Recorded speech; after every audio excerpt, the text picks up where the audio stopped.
Hi dears, welcome back to Allie's YouTube pinball. ചീര വിത്ത് പാകുന്നത് മുതൽ വിളവെടുക്കുന്നവരെയുള്ള ഒരു അടിപൊളി വീഡിയോ ആണ് നിങ്ങൾ നോക്കാൻ പോകുന്നത്. വീഡിയോ സ്കിപ്പ് ചെയ്യാണ്ട് തന്നെ കാണാൻ ശ്രദ്ധിക്കുക.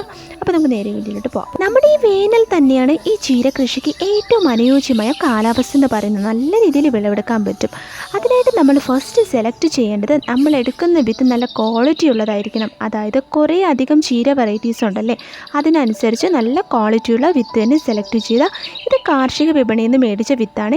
നല്ല ക്വാളിറ്റി ഉള്ളത് തന്നെയാണ്, നല്ല രീതിയിൽ കിളിർത്ത് കിട്ടും കേട്ടോ. അപ്പോൾ വിത്ത് കിളിർപ്പിക്കാനായിട്ട് ഞാൻ ഒരു കഞ്ഞിവെള്ളത്തിലോട്ട് സോക്ക് ചെയ്യാൻ ഇട്ടേക്കുവാണ്. ഇങ്ങനെയാണ് ഞാൻ വിത്ത് കിളിർപ്പിക്കുന്നത്. അതിനുശേഷം ഒന്നുകിൽ ഒരു ദിവസം വച്ചേക്കാം, അല്ലാന്നുണ്ടെങ്കിൽ 4-5 മണിക്കൂർ വച്ചിരിക്കാം. ഇങ്ങനെ വെച്ചിരിക്കുമ്പോഴുണ്ടല്ലോ വിത്തിന് നമ്മുടെ ഉറുമ്പ് കൊണ്ടുപോകുന്ന ശല്യം ഉണ്ടാവും. ഈ വിത്ത് കിളിർപ്പിക്കാനായിട്ട് ഞാൻ ചാണകപ്പൊടിയും മണ്ണും ചേർന്ന പോട്ടി മിക്സാണ് എടുത്തിട്ടുള്ളത്. ഈ ഏറ്റവും നല്ലതാണ് ചാണകപ്പൊടി, അതുപോലെ ഗോമൂത്രം. ഇതൊക്കെയാണ് നമ്മുടെ ചീര കൃഷിക്ക് ഏറ്റവും മികച്ചത്. അപ്പോൾ ഇത് രണ്ടും കൂടി മിക്സ് ചെയ്ത് നന്നായിട്ട് ഞാൻ വെച്ചിട്ടുണ്ട്. ഇത് വേണേലും നിങ്ങൾക്ക് കുമ്മായം ഇട്ടില്ല എന്നുണ്ടെങ്കിലും കുഴപ്പമില്ല. പിന്നെ ഞാൻ ജൈവവളം കൂടി യൂസ് ചെയ്യുവാണ്. ഇത് ഓർഗാനിക് കമ്പോസ്റ്റാണ്. ഇത് തികച്ചും ഓർഗാനിക് തന്നെയാണ് കേട്ടോ. അപ്പോൾ ഇതില്ലാത്തവരാണെങ്കിൽ നമ്മൾ വീട്ടിൽ തന്നെ ഉണ്ടാക്കുന്ന കിച്ചൺ വേസ്റ്റ് കമ്പോസ്റ്റൊക്കെ കാണത്തില്ലേ, അപ്പോൾ അത് ഇട്ട് കൊടുത്താലും മതിയാവും. ഞാൻ ഇപ്പോൾ ഇത് കയ്യിലുള്ളത് കൊണ്ട് ഇതിട്ട് കൊടുക്കുവാണേ. അപ്പോൾ ഇത് നമ്മുടെ ആവശ്യാനുസരണം ഇട്ട് കൊടുക്കാം. അതായത് ഇതിപ്പോൾ വിത്ത് പാകാൻ വേണ്ടിയിട്ട് ഉള്ളതാണ്. അതുകൊണ്ട് നല്ല മിശ്രിതത്തിൽ പാകിയാൽ മാത്രമേ നല്ല ഹെൽത്തി ആയിട്ടുള്ള തൈ കിട്ടത്തുള്ളേ. അപ്പോൾ ഞാൻ ഓൾറെഡി നമ്മുടെ ചാണകപ്പൊടി പോട്ടി മിക്സ് ഇട്ട് കൊടുത്തത് കൊണ്ട് ഞാൻ ഒരു 2-3 സ്പൂൺ മാത്രമേ നമ്മുടെ ജൈവവളം ഇട്ട് കൊടുത്തിട്ടുണ്ട്. അത് മീതെ ഇട്ട് കൊടുത്തിട്ടുണ്ട്. അതിനുശേഷം ഇതുപോലെ വിത്ത് പാകി ഒരു 5 ദിവസത്തിനകത്ത് ഇതുപോലെ നിറയെ മുളപ്പ് വരും കേട്ടോ. നമ്മൾ ഇട്ട് കൊടുത്ത ആ വിത്തും അത്രയും മുളച്ച് വന്നിട്ടുണ്ട്. ഒരു 7 ദിവസം മുതൽ നമുക്കിത് മാറ്റി നട്ട് കൊടുക്കാവുന്നതാണ്. മാറ്റി നട്ട് വളപ്രയോഗം നടത്തരുതേ. ഒരു 7 ദിവസം മാറ്റി നട്ട് 5 മുതൽ 7 ദിവസം കഴിഞ്ഞ ശേഷം വേണം അതിന് വളം ഇട്ട് കൊടുക്കാനായിട്ട്. വളം നമ്മുടെ ഗോമൂത്രം ഉണ്ടല്ലോ, അത് 1 ലിറ്റർ എടുക്കുക. അതിലോട്ട് ഒരു 10 ലിറ്ററെങ്കിലും വെള്ളം ഒഴിച്ച് ഡൈല്യൂട്ട് ചെയ്ത് ഇതിൻ്റെ ചുവട്ടിൽ ഒഴിച്ച് കൊടുക്കണേ. ഇലകളിൽ ഒഴിക്കേണ്ട.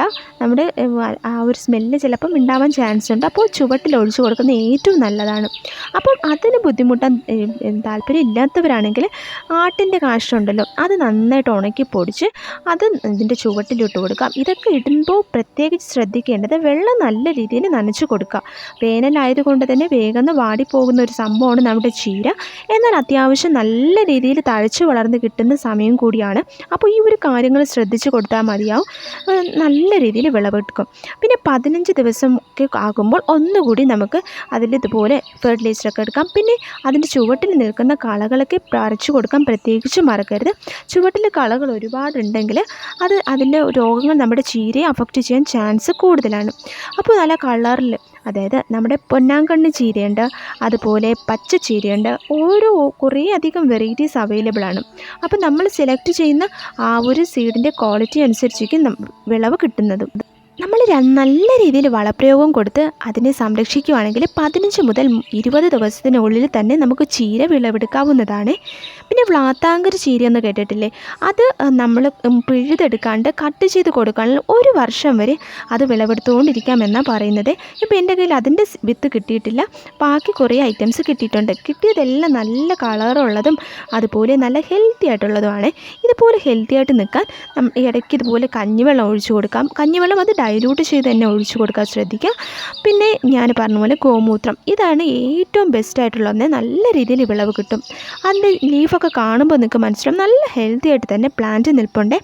അപ്പോൾ വിളവെടുക്കുന്നതിന് തൊട്ട് മുൻപ് നമ്മളിപ്പോൾ ചാക്കിലൊക്കെ വെച്ചിരിക്കുന്നതാണെങ്കിൽ അതിൻ്റെ ചുവട്ടിൽ നല്ല രീതിയിൽ മണ്ണൊന്ന് ഉയർത്തി വിടുന്ന വിധത്തിൽ ഇട്ട് കൊടുക്കുകയാണേ. അതാകുമ്പോൾ അതിൽ കൊടുക്കുന്ന ഫെർട്ടിലൈസറൊക്കെ നല്ല രീതിയിൽ വലിച്ചെടുക്കുകയും ചീരയ്ക്ക് പെട്ടെന്ന് നല്ലൊരു ഗ്രോത്ത് ഉണ്ടാവുകയും ചെയ്യും. ചീരയൊക്കെ നടുമ്പോൾ എപ്പോഴും നമ്മൾ നമ്മുടെ ഓർഗാനിക്കായിട്ടുള്ള ഫെർട്ടിലൈസർ കൊടുക്കുന്നതാണ് വളരെ നല്ലത്. കണ്ട് ഇതൊക്കെ നല്ല കളറുള്ള നല്ല ഫ്രഷായിട്ട് തന്നെ നിൽക്കുന്നുണ്ട്. പിന്നെ നല്ല രീതിയിൽ രോഗങ്ങൾ അഫക്റ്റ് ചെയ്യുന്ന ഒരു പ്ലാന്റും കൂടിയാണ് നമ്മുടെ ഈ ചീര. അതുകൊണ്ടാണ് അതിൻ്റെ ചുവട്ടിൽ നിൽക്കുന്ന കളകളൊക്കെ പറിച്ച് മാറ്റി കൊടുക്കണമെന്ന് പ്രത്യേകിച്ച് പറഞ്ഞത്. പിന്നെ ഇതിൻ്റെ ഇടയ്ക്ക് പച്ച ചീര കൂടെ നട്ടു കൊടുക്കുന്നതും വലിയ രീതിയിൽ ഓരോ രോഗങ്ങൾ അഫക്റ്റ് ചെയ്യാതിരിക്കാൻ ഹെൽപ്ഫുൾ ആവുകയും. അപ്പോൾ ഈ വ്ളാത്താങ്കർ ചീര എന്ന് പറഞ്ഞാൽ ഇതുപോലെ നല്ല കളർഫുള്ളായിട്ടിരിക്കുന്നതാണ്. അപ്പോൾ അതിൻ്റെ ഒരു തൈ എങ്ങനെയോ എനിക്ക് കിട്ടിയിട്ടുണ്ടായിരുന്നു, അത് മാത്രമേ ഉള്ളൂ. അപ്പോൾ ചീര വിളവെടുക്കുന്ന സമയത്ത് അതിൻ്റെ ചുവടിൽ നിന്ന് നമ്മൾ പിഴുതെടുക്കാണ്ട് അത് ജസ്റ്റ് ജസ്റ്റ് ഒന്ന് കട്ട് ചെയ്തെടുക്കുകയാണെങ്കിലുണ്ടല്ലോ അവിടെ നിന്ന് വീണ്ടും മുളപ്പുകൾ വന്ന് വീണ്ടും നമുക്ക് അത് കുറേ വട്ടം കട്ട് ചെയ്തെടുക്കും. ഒരു 2-3 വട്ടമെങ്കിലും അതിൽ നിന്ന് വിളവെടുക്കാൻ പറ്റും. അപ്പോൾ അങ്ങനെ ശ്രദ്ധിച്ചാൽ കുറച്ചുകൂടി ബെറ്റർ ആയിരിക്കും. ഏതാണ് നിങ്ങൾക്ക് ഫീൽ ചെയ്യുന്നത് അതനുസരിച്ച് ചെയ്യുക. അപ്പോൾ ഇന്നത്തെ വീഡിയോ നിങ്ങൾക്ക് എല്ലാവർക്കും യൂസ്ഫുള്ളായി കാണുമെന്ന് തന്നെ വിശ്വസിക്കുന്നുണ്ട്. അപ്പോൾ നിങ്ങൾ യൂട്യൂബിലാണ് കാണുന്നതെങ്കിൽ എൻ്റെ ചാനലൊന്ന് സബ്സ്ക്രൈബ് ചെയ്ത് നിങ്ങളുടെ ഫ്രണ്ട്സിലൊക്കെ ഒന്ന് ഷെയർ ചെയ്യാൻ മറക്കാതെ. ഇനി നിങ്ങൾ ഫേസ്ബുക്കിലോ അല്ലെങ്കിൽ ഇൻസ്റ്റാഗ്രാമിലോ ആണ് കാണുന്നതെങ്കിൽ എൻ്റെ പേജ് ഒന്ന് ഫോളോ ചെയ്യാൻ മറക്കരുത്. അപ്പോൾ അടുത്തൊരു അടിപൊളി യൂസ്ഫുൾ ആയിട്ടുള്ള വീഡിയോ കാണുന്നവരെ എല്ലാവർക്കും bye. Thanks for watching. Bye. See U.